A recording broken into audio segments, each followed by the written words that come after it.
alguém que ia usar para o mal. E as consequências não iam demorar. Uma semana depois, as primeiras notícias chegaram.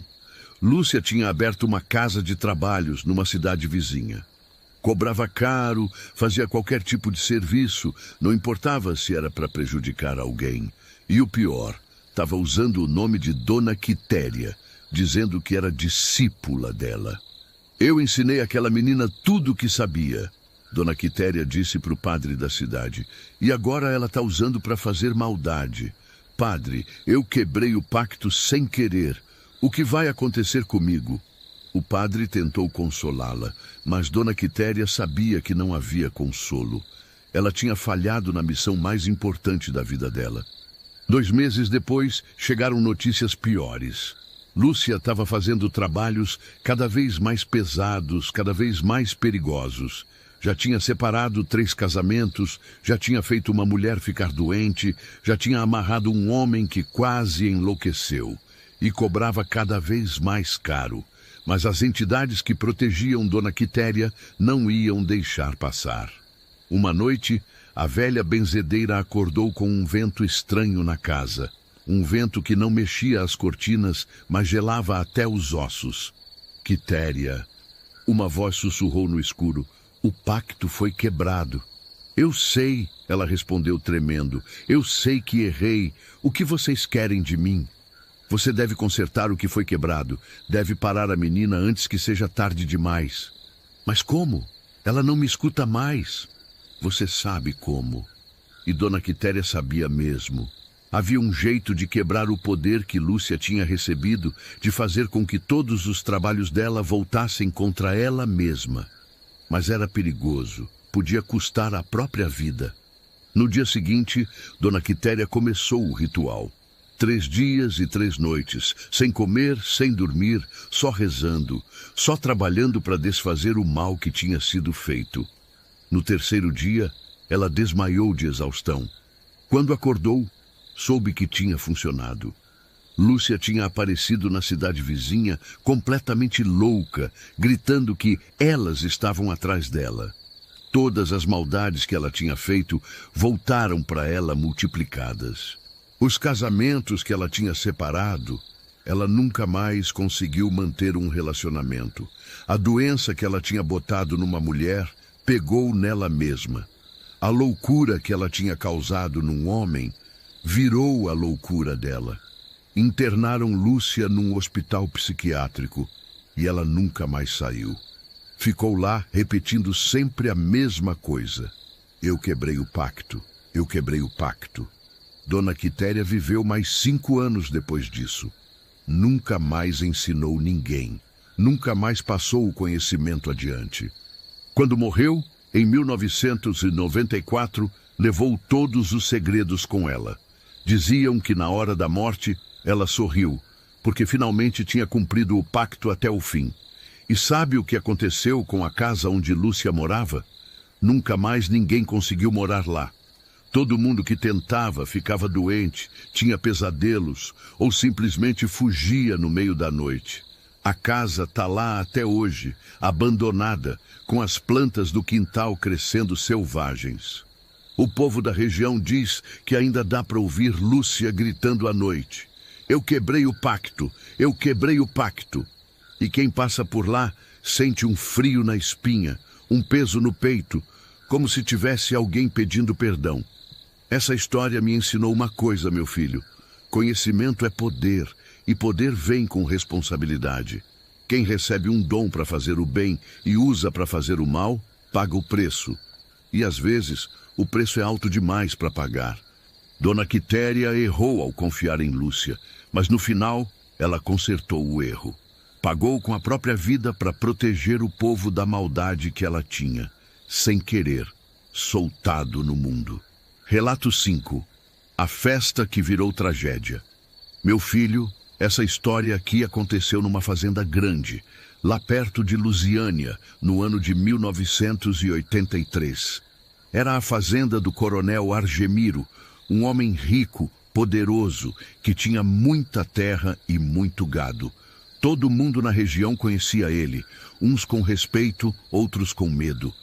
O coronel Argemiro não era homem fácil, não. Era daqueles que não levava desaforo para casa, que resolvia as coisas na base da força. Mas também era homem de palavra, que ajudava quem trabalhava direito para ele, só não perdoava a traição. Ele tinha um filho único, o Argemirinho, um rapaz de uns 25 anos, bonito, educado, que tinha estudado na capital. Era a alegria do velho, o herdeiro de tudo que ele tinha construído. E por isso mesmo, o coronel fazia questão de que o filho se casasse bem, com uma moça de família boa. Já tinha até escolhido a noiva, Dona Laurinda, filha do fazendeiro vizinho, uma moça educada, bonita, de família tradicional. Os dois coronéis já tinham acertado tudo, só faltava oficializar o noivado. Mas Argemirinho tinha outros planos. Ele estava apaixonado perdidamente por uma moça da cidade, a Rosinha, filha do sapateiro. Uma moça linda, alegre, mas pobre.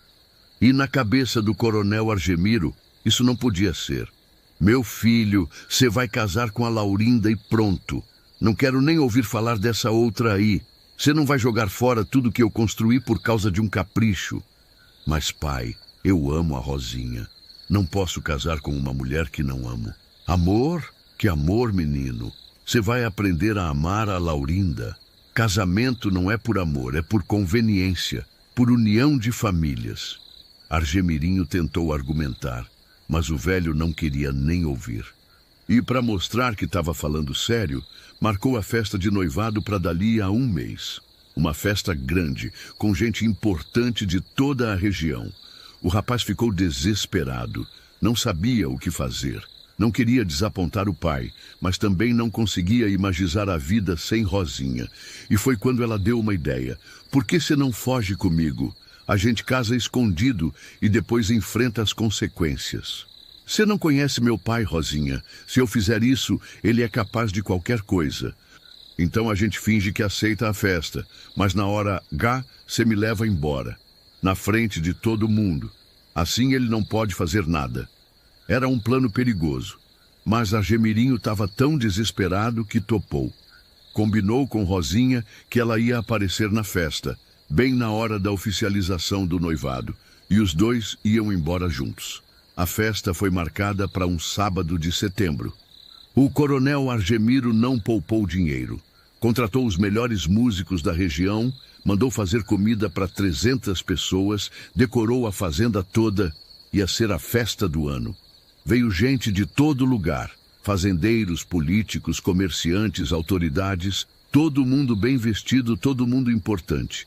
A noiva, Dona Laurinda, estava linda, com um vestido branco bordado que nem princesa. A festa começou no fim da tarde. Tinha viola, sanfona, quadrilha, muito forró. O pessoal dançando, bebendo, se divertindo, tudo perfeito, tudo como o coronel queria. Quando chegou a hora da oficialização do noivado, umas 9 da noite, o coronel Argemiro chamou todo mundo para o terreiro. Fez um discurso bonito, falando da união das famílias, do futuro promissor dos noivos. Todo mundo aplaudindo, todo mundo feliz. Agora, disse o coronel, meu filho vai colocar o anel na noiva e oficializar esse noivado. Foi quando Argemirinho se levantou, branco que nem papel, as mãos tremendo. E em vez de pegar o anel, ele olhou para o portão da fazenda e gritou: Rosinha, vem cá, meu amor! E apareceu ela, linda que nem uma rosa, correndo em direção ao terreiro. Todo mundo ficou em silêncio, sem entender nada. O coronel Argemiro ficou roxo de raiva. Pai, eu não posso casar com Dona Laurinda, Argemirinho disse, alto para todo mundo ouvir. Eu amo a Rosinha e é com ela que eu vou casar. Pegou a mão da moça e começou a andar em direção ao portão. O povo todo murmurava. Dona Laurinda começou a chorar. E o coronel Argemiro pegou a espingarda que estava encostada na parede da casa. Se você sair por esse portão com essa mulher, ele gritou, apontando a arma para o filho, você não é mais meu filho, e se não é meu filho, é meu inimigo. Argemirinho parou, se virou e olhou para o pai nos olhos. Então que seja, pai. Eu prefiro ser seu inimigo a ser infeliz pro resto da vida. E continuou andando de mãos dadas com Rosinha. O coronel, cego de raiva, puxou o gatilho. O tiro ecoou pela fazenda inteira. Argemirinho caiu no chão, com um buraco no peito, sangue espalhando pela terra. Rosinha gritou, se jogou em cima dele, chorando que parecia que o mundo ia acabar. Argemirinho, meu amor, não morre, não me deixa. Mas já era tarde. O rapaz morreu ali mesmo, no terreiro da fazenda, na frente de 300 pessoas, no dia que deveria ser o mais feliz da vida dele. O silêncio que desceu sobre aquela festa foi o silêncio mais pesado que eu já ouvi falar. Ninguém se mexia, ninguém respirava. Até os músicos pararam de tocar. E foi aí que aconteceu uma coisa que ninguém nunca esqueceu. Rosinha se levantou devagar, o vestido todo manchado de sangue, e olhou para o coronel Argemiro com uns olhos que gelavam a alma. O senhor matou o próprio filho por orgulho. Ela disse, com uma voz que saía do fundo do peito, pois que o orgulho seja a ruína do senhor também. Que nunca mais tenha paz, que nunca mais durma sossegado, que carregue essa culpa até o dia que morrer. E saiu andando pela estrada, sumindo na escuridão da noite. A festa acabou ali. Todo mundo foi embora em silêncio, deixando o coronel sozinho com o corpo do filho e o peso da culpa. Daquele dia em diante, a vida do coronel Argemiro virou um inferno. Ele não conseguia mais dormir, vivia tendo pesadelos com o filho pedindo perdão. Começou a beber, a descuidar dos negócios, a ficar cada vez mais sozinho. Diziam que toda noite ele ouvia música de festa vindo do terreiro, como se a festa continuasse para sempre, e quando ia ver, não tinha nada lá. Só o vento balançando as árvores. 6 meses depois, encontraram o coronel Argemiro morto no mesmo lugar onde o filho tinha morrido. Dizem que morreu de desgosto, de remorso, mas eu acho que morreu da maldição que Rosinha tinha jogado nele. A fazenda foi vendida, virou pasto de outros donos. Mas até hoje, todo mês de setembro, no dia da festa, o povo da região diz que dá para ouvir música, risada, barulho de festa vindo de lá. E quem tem coragem de chegar perto, vê as luzes acesas, as pessoas dançando, como se a festa nunca tivesse acabado. Mas no centro de tudo, sempre tem um rapaz de branco e uma moça de vestido simples, dançando abraçados, felizes para sempre. Porque na morte, eles conseguiram ficar juntos, coisa que a vida não deixou. E o coronel Argemiro? Dizem que ele também está lá, sentado num canto, sozinho, vendo o filho ser feliz e sabendo que foi ele quem impediu essa felicidade na vida real. Essa história me ensina que orgulho é pecado perigoso, meu filho. Pode destruir uma família inteira, pode transformar amor em tragédia. E que às vezes a gente perde tudo por querer controlar o que não pode ser controlado. Relato 6. A maldição da família Santos.